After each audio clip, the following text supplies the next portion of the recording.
Hirap na ba kayo sa pagkumpleto ng 12 o 13 bilog na prutas?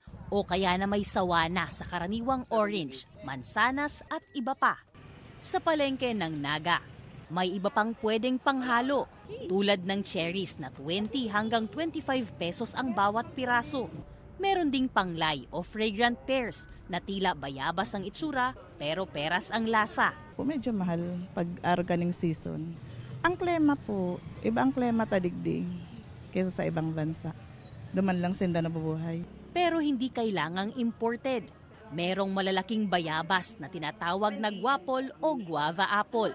Sa 2.5 ektaryang taniman na ito ng Central Bicol State University of Agriculture sa Pili, Camarines Sur, mahigit 100 puno ng guapol ang inaalagaan nila. Ang guapol mas attractive sa mga consumer. Darakula ang bunga niya, saka mas ang ang ubak mas mahibog kaysa duman sa sa native na manipis ang sain ng ubak. Saka dikit lang ang pisog. Kanina lang, nasa 20 kahon ang kanilang na-harvest. Sa lakas ng demand, ilang piraso na lang ang natira sa market center. Po kaya kasi dakulaon po ang demand pero kulang na kulang ang supply. Patanom na kita ng mga bagong batch na hopefully by next year maburungan na, and then we are trying to expand sa other areas kang integrated crop. Sa Vegan Ilocos Sur naman, hetong pambato ni Tatay Chris.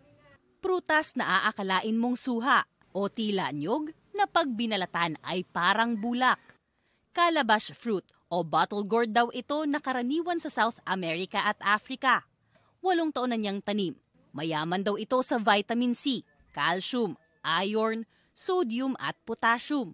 At pinaniniwalaan niyang nakatulong sa kalusugan niya. Kung nga, hindi kayo, diya po yung magaraw dati, kanawan kayo dito, makalbitin na kada. Sa Mindanao naman, maraming mangosteen, pomelo at lansones.